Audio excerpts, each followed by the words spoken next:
Well, greetings, friends, and welcome to the Gospel Underground podcast. This is episode 98. Kayla, home from college. We're broadcasting live for us from our worldwide headquarters here in Blacksburg, Virginia. I'm here once again, with one of our most frequented guests on the Underground here, my firstborn, Kayla Joy Monahan. What's up, Kayla? Hi. Do you think it's cold in my shed? A little bit, but you like everything freezing, so I'm not surprised. Jesse thinks it's cold too, and he usually stays geared up. And I don't know if you're wearing your hat because you're cold or because you're cute in your hat, but I like both.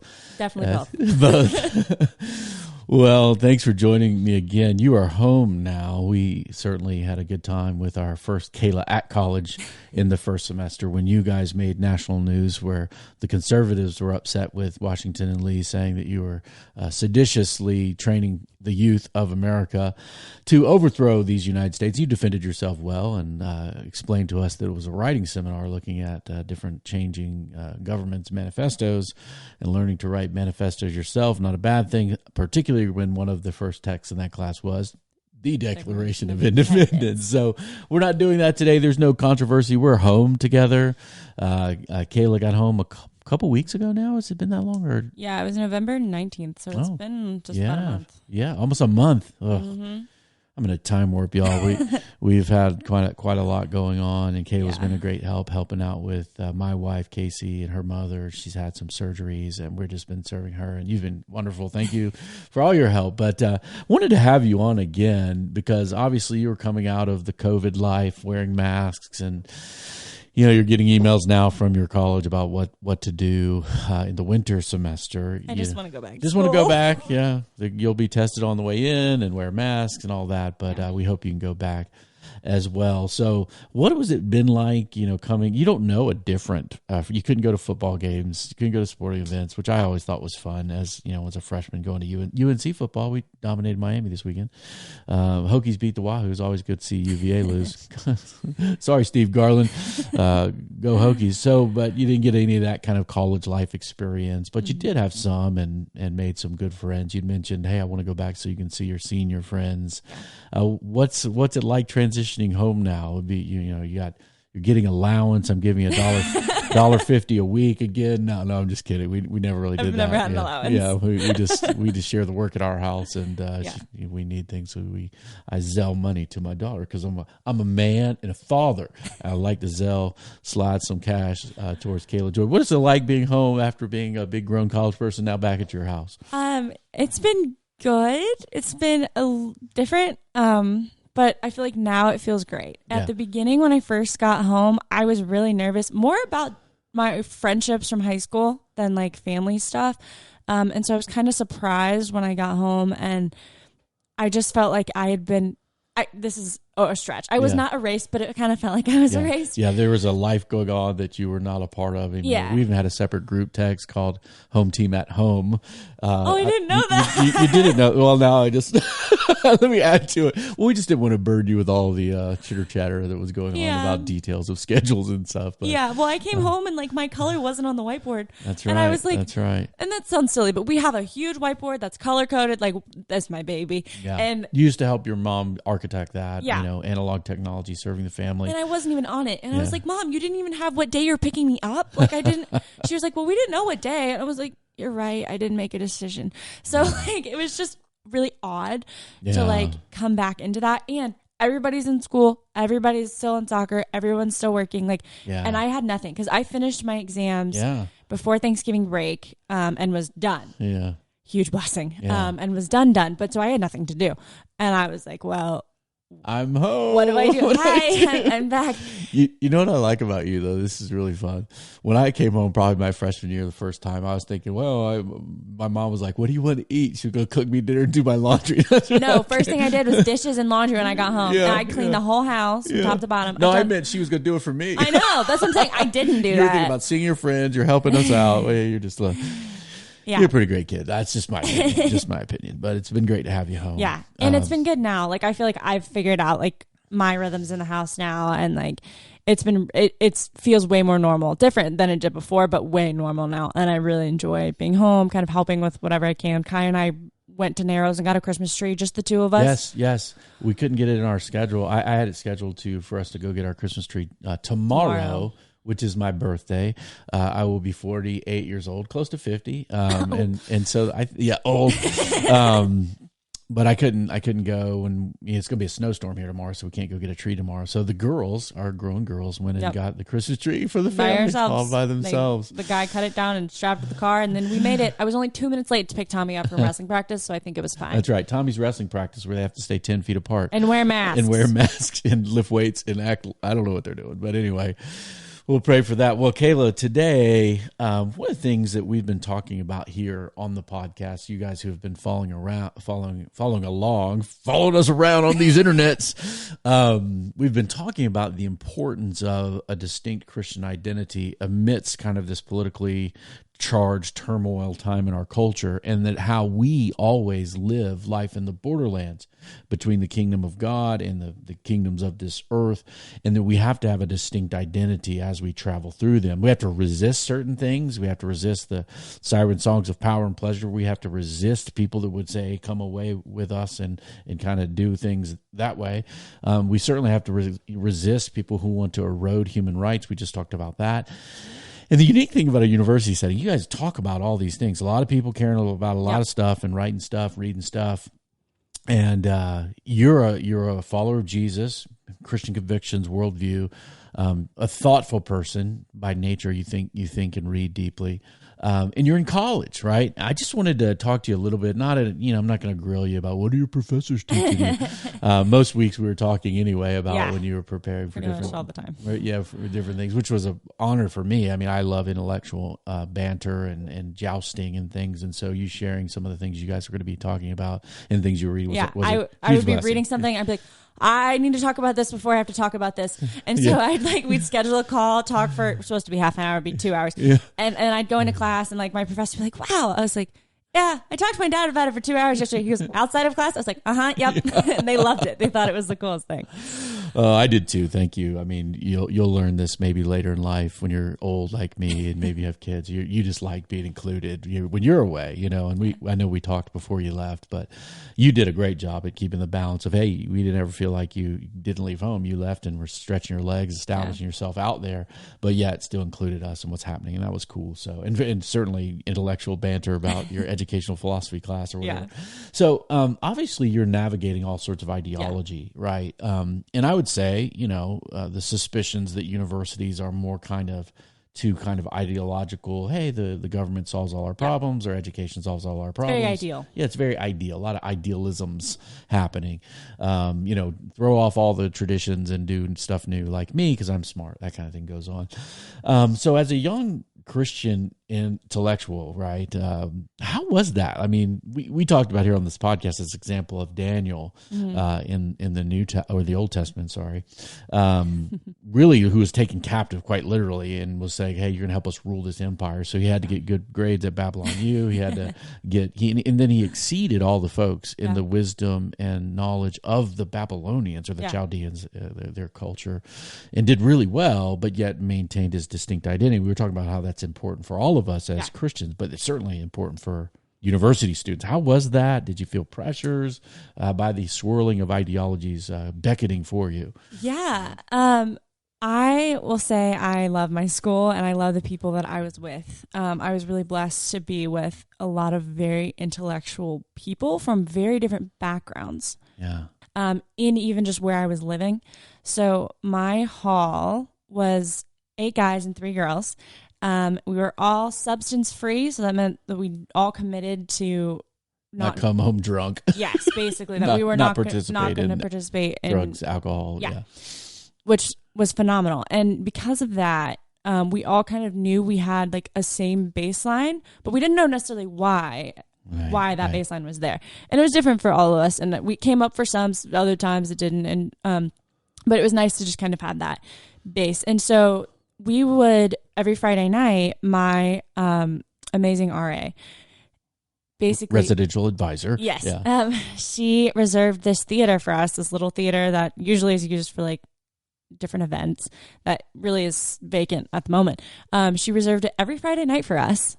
And we went and watched movies, and then we would go and get milkshakes, and we'd sit outside, no matter how cold it was, with milkshakes and cider in either hand, and talk till like midnight, going at politics, going at philosophy, going at God, because we had a whole range on the political spectrum. We had a couple Jewish kids, we had a couple Christians, all denominations, we had a couple staunch atheists, and everybody in between. And in our group, it was amazing, because you always hear the idea that people are like, no, we should listen to each other, we should actually care, and everyone says this and no one freaking does it. We did it. It was the first time in my life that I was like, whoa, this can actually work, and I can still be friends with these people, and they cannot hate me if I have different ideas.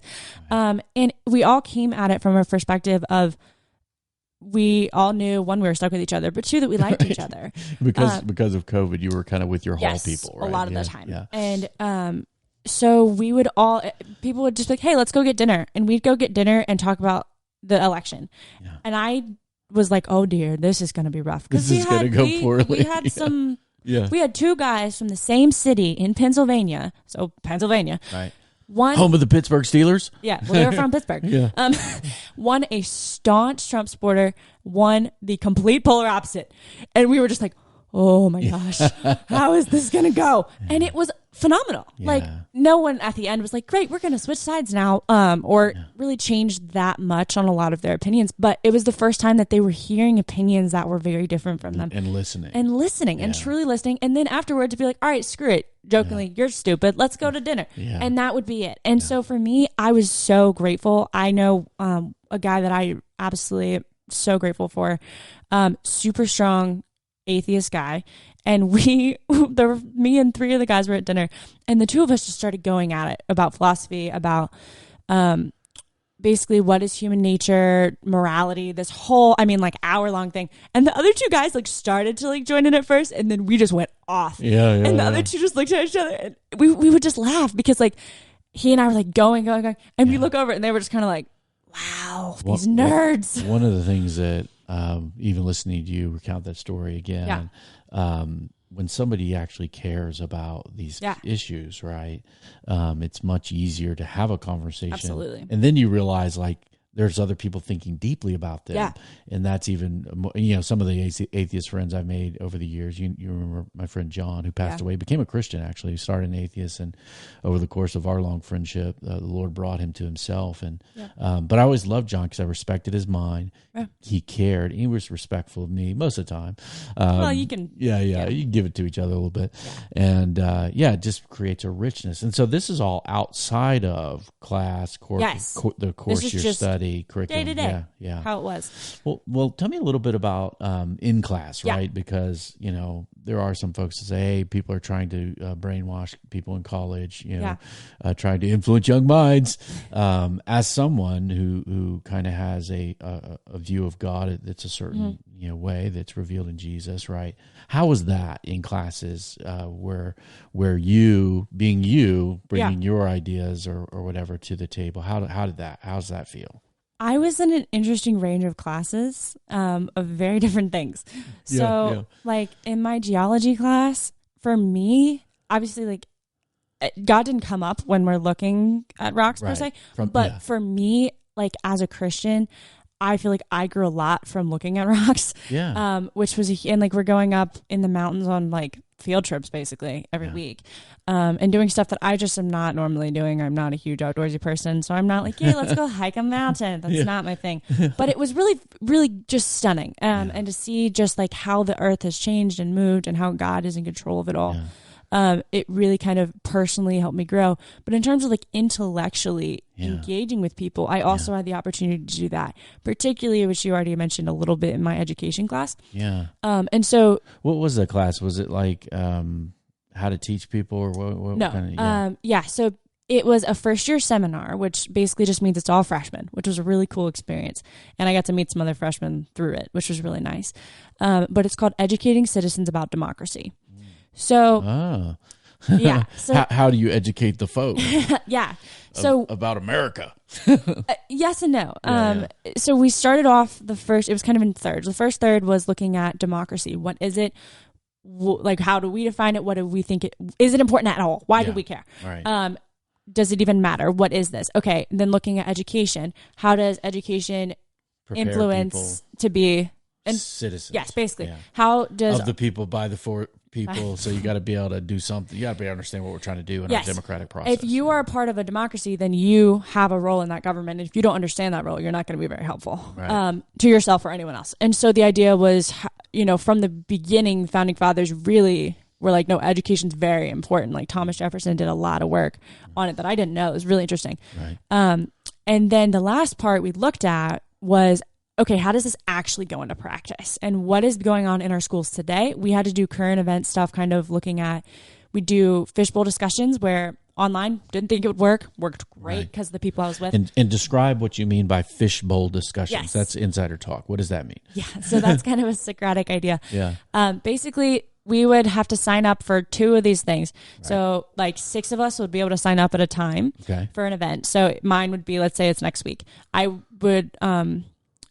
would study it. I would read materials. A topic. So charter schools was one we did. Okay. I would read up on charter schools, what he gave me. I could do my own research. I just basically prep my brain for this. Right. We go into that day. The other 12 people, or I guess it was like 8 people, who were not signed up for that day, and the professor, obviously we're on a Zoom, are all muted and don't say anything.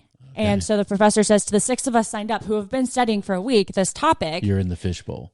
Yeah, you're in the fishbowl. We're all watching. You're getting evaluated. One of your peers, you don't know who, is evaluating you on how you're discussing, how you're thinking. You don't have to turn. I didn't have to turn a sheet in. Here are my notes. Right. You just had to participate, and you had to really, truly think and engage and bring evidence with you. So you had to prepare for the subject, prepare what you wanted to say, pro con, even take positions. Yeah, and so it was to push us to take positions. That was something we had to learn as a group as well. Because one person would come in, oh, it's this.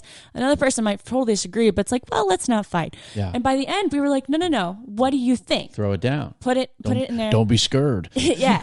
And really just teaching good skills of discussion as well. It's part of what they try and do with a lot of the first year classes is to teach you how to really engage well in a discussion-based class if you've never done it before or if you have done it a lot. So I loved it. It was so fun. But we did those. And then we really looked at like, what do you think? Right. And our final project was the coolest thing I've ever done. Yeah. I had to interview a current educator. So I picked one of my English teachers from high school. And interview them and record it and with their permission and everything. And then write up basically using all these different people we read throughout the year that we've discussed, that we've written about, all these different things, all these different educators throughout American history, primarily is the time frame. But a lot of just education philosophy, which I was loving. Yeah. And so you're talking to a teacher about how they kind of incarnate and live out their own philosophy of education. Yes. Yeah. And then we had to analyze it. So we took their responses and analyzed it, comparing it to these actual like theories of education. And you were reading people that were like, South American communists, kind of American traditionalists, all these kind of different. There's a whole wide range. There was a lot of different opinions on a lot of different sides, politically and in the education world as well. And so and then the final part of that project was we had to individually engage that we've been doing in class collectively in a discussion the whole time. We had to engage ourselves and had to then write our own ideas down. And what do we believe about educating citizens about democracy? We had to take a stand on it. There was no skirting around it. Like you had to make an opinion. And that he gave us flexibility in how we could present that information. And I ended up making a website where I put it all together. Do you think let me pause you there. Do you think like a lot of times, a lot of people are just timid or cautious today, particularly because there's so much polarization about presenting like, hey, I really think this. Yes. And so they were actually pushing you to do that. But then to be respectful of people in that. Yes. Because that's encouraging to me to hear, because there's like, when people can't share what they think and everybody's on the thought police and everything. So you didn't feel pressure to kind of your teacher that you interviewed was somewhat conservative compared to some of the teacher I interviewed was right? conservative. My professor most definitely was not. He was more liberal. And it was really interesting because I was able, so I know what I believe. And And so I've also thought it through, and I would call you and I would talk it through and I would process stuff so that I was fully prepared to engage with other ideas. Right. And so I think, do you feel like as a Christian student, did you feel a need to really, really prepare well? Because you're representing a view that's maybe a conservative view, even that's more minority. Because and by conservative, I'm not just talking politically here. We're saying that that there are primary shaping institutions that don't start at the top, but maybe start in life, right? Your families, your churches, your communities, and then, the government, stuff like that. That's what we mean when we're talking about where we're coming from. And so you felt like, hey, I got to get my stuff together because my teacher might not agree with this, so I want to be ready. Yeah, my teacher, some of my classmates, and there's a lot of, it was interesting to me, there's a lot of silent people in the class. They warmed up as we went along, but just were hesitant to put themselves out there. And for me, as long as I was prepared enough, and that doesn't mean I couldn't be challenged. That doesn't mean that I would rethink some of the things I believed or talking through that. I wasn't like I was closed off, this is how it, but I was able to feel ready to go into any situation. And for me, especially, so my dream is to start a Christian school. That is what I want to do. Yeah. And so approaching education from that perspective is very different than the education perspective that I was being presented with from the government perspective. And even but what you're describing, right? It's a liberal arts college. Yes.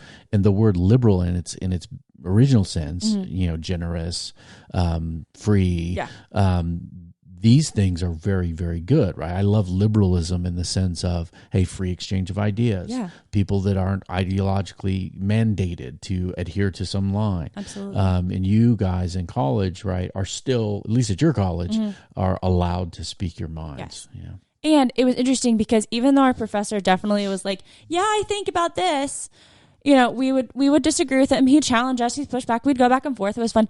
And then, but it would be a select few of us who would challenge him on stuff, and building off each other, and some siding with him, some not, and on different issues. Everybody fell different places. But then we'd get online on our discussion posts where every single person had to write up at least 2 paragraphs about this question off the reading we had to do. Yep. Because I read probably 200 pages a week. It was so much reading. Yeah. And so many push back against the professor. Yeah. And some would agree with the professor on some stances and some would not. And our professor was phenomenal in that he would genuinely be like, okay, I hadn't thought of it that way before. Let's dive deeper into what you're thinking. Yeah. Why do you think that? And if you could justify yourself, he's like, okay, that's a valid point. I hadn't thought of it that way. Yeah. And this is someone who has taught high school, AP US history for years, is now a professor, who we all absolutely adored. But then strongly disagreed with on a lot of things. And so particularly for me, I found that super encouraging from the professor that in an education setting, which is known to typically just focus on a more liberal perspective, in general, on what and centralizing everything, everything's standards solved by for money. everything, that kind of thing. Which I don't disagree with all of it, at all whatsoever. But I think it was super encouraging that he listened to us. And encouraged us, no, I want to hear what you're saying, and I want to hear your thoughts, and I want you to think about why you think that. Not trying to change our minds necessarily, but just make us really understand. Right. And so for me, as a Christian in that situation, I really had to think, okay, well, how is my faith connected to this, and how do I then connect to these people who are all coming from different backgrounds than me? Because I really respect all of them, particularly my amazing professor. But how can I really engage with him in a way that is going to be like, hey, this is my dream of starting a Christian school. What does that look like? What does that mean? A classical Christian school too, one that has a certain educational philosophical framework, right? That's a little different. A little different. It includes God. It's not centered around God. God, it's not God locked out. But what you're describing certainly makes me happy because one of the things that we in the Gospel Underground care about is to help others be thoughtfully engaged in the borderlands between church and culture. And so, hearing you getting the opportunities that you have both to share your faith and then think through and with your faith is really encouraging. Now, let me shift gears a little bit. Now, I know we could probably talk about social life a lot, and maybe you guys want to hear about Kayla's social life in college. She'll tell you all about it for a long time. But tell me a little bit about you. Obviously, going to find your own church, very difficult. Yeah. COVID, you're streaming something. Yeah. Campus groups aren't meeting kind of in the same way, but different ways. There's Zooms and smaller groups and Bible studies. Yeah. How did that part of campus life connect with you as you're going through this kind of weird semester? Yeah. So my goal going in was I knew I wanted to get involved with campus ministry, and I kind of had an underlying assumption at some point that I would get involved with leadership with that. Right. Just because of... And we won't name the names of the ones, but you got involved with two different ones in some ways, right? Yeah. Yeah, and there were two coming in that I was like, all right, I'm going to look at these two. And then when I got there, I was like, shoot, I don't know how to decide on one. So we're still doing both. Yeah. But they had an activities fair online, and they had a religious life fair online as well in the first orientation week.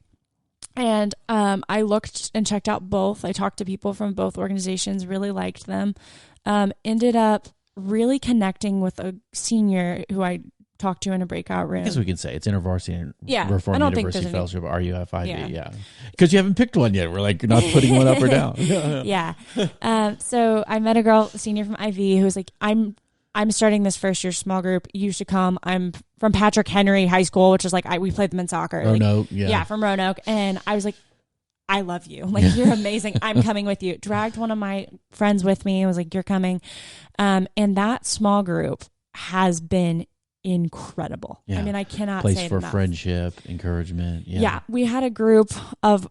I ended up dragging more of my friends with me, and a couple others ended up coming, and we have a solid group of 8 or 9 of us with 2 leaders. That not everyone would come at once, and we were able to meet every single week outside in a balcony one time or on the lawn, whatever we had to do, spread out. We were safe, but just we went through the book of Ephesians, and it was just amazing. And we had a really mature group that was really able to dive into some tricky subjects that was really fun, and I just felt like God was really using me in that group to really encourage them and to be encouraged. And that girl who I was talking about, still obsessed with her. She's a senior. When she leaves me, I'm not going to be okay. But she then asked me within a week of me joining and everything, was like, hey, can I disciple you? I was like, sure. What's that? She laughed. She goes, I love how you're so on board with this and you don't even know what I'm asking. And I had an idea, but I wanted to know what her perspective was. So I met on been discipled your whole life. Yes, yes. But I didn't know for her what she meant by it. A specific kind of relationship that was different with you than others in the group. She was kind of tapping you up for maybe some leadership or something. Which she's definitely training me. But so Tuesday nights I would meet with my InterVarsity small group, and then Thursday afternoons in between classes I would go and meet with her, and we just for an hour we would debrief, how are you doing, just kind of that kind of thing, and then go through a psalm together that she would pick based on what she felt like really we both needed in the week. And it was just so good and so good for me. But I was still kind of searching for how can I hadn't done really much with RUF. I had so much going on. I was like, I don't know but I really was searching for something deeper in terms of just to grow spiritually. And it was totally a God thing. I was going to buy a sticker from someone who I didn't even know. I just went to go meet whoever was running this Instagram account. The sticker dealer. Yeah. Well, it's for the service organization I'm involved in. I was going, hey, this will go towards our service stuff, buy a sticker. And I have a sticker book for the semester. And so I went up, and it turned out to be this girl who I had kind of met before, but kind of didn't know. But she was really good friends with a lot of my friends. And I was like, oh my gosh, hi, it's good to see you, whatever. Thanks for the sticker. And then I saw she had an RUF sticker on her laptop. And I was like, ooh.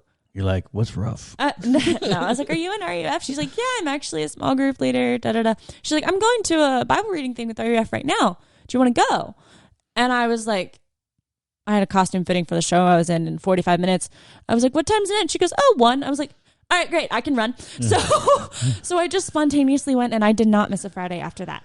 This was with their staff and interns mainly, and a few people. And a couple other sophomores and freshmen. It's just a really small group. We met in a courtyard in town. Outside, because it's the fall. Weather's still good, Yep, and really just got to dive into different psalms together. And so like I had so many avenues where I was like constantly being poured into and I was pouring out. It was so good. And then I was also leading a group from back home that's been together for 4 years that, we've really fought to make sure we can keep doing this. And we did it over Zoom for a while that we could not get a consistent day because everyone's schedules were crazy. And people at different colleges too were involved with that. My little sister's in it.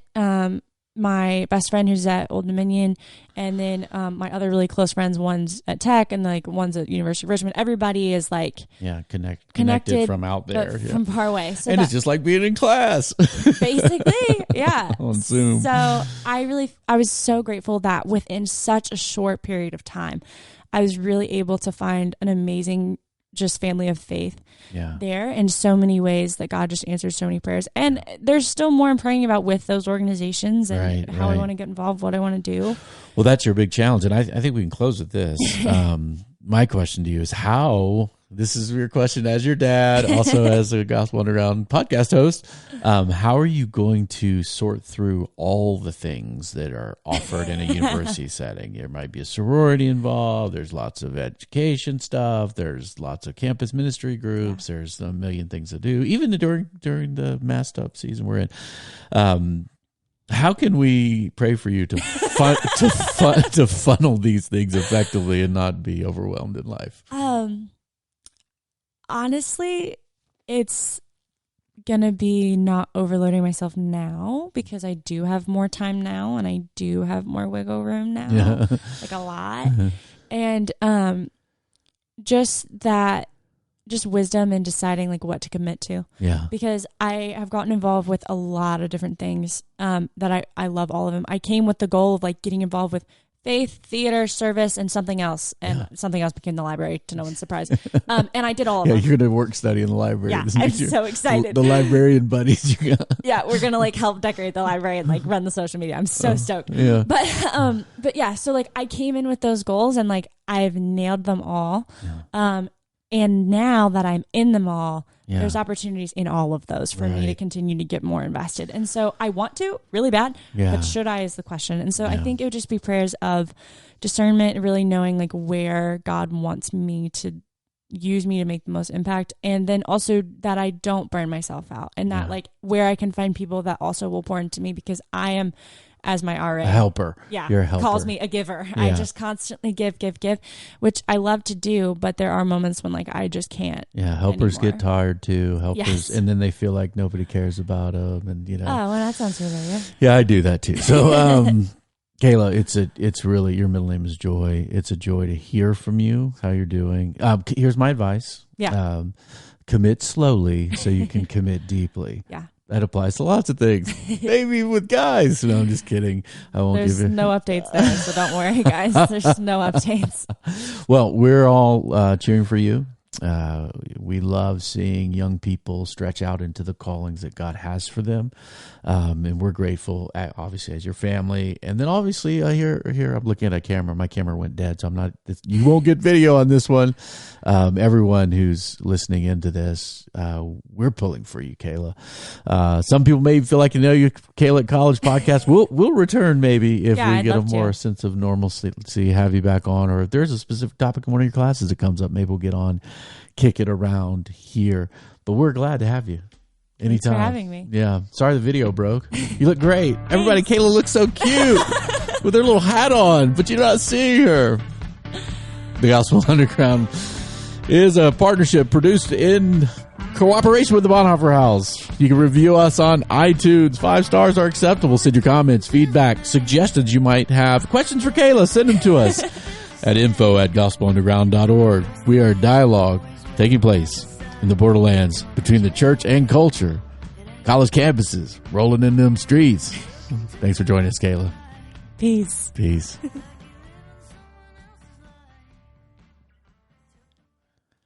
I forgot that I didn't delete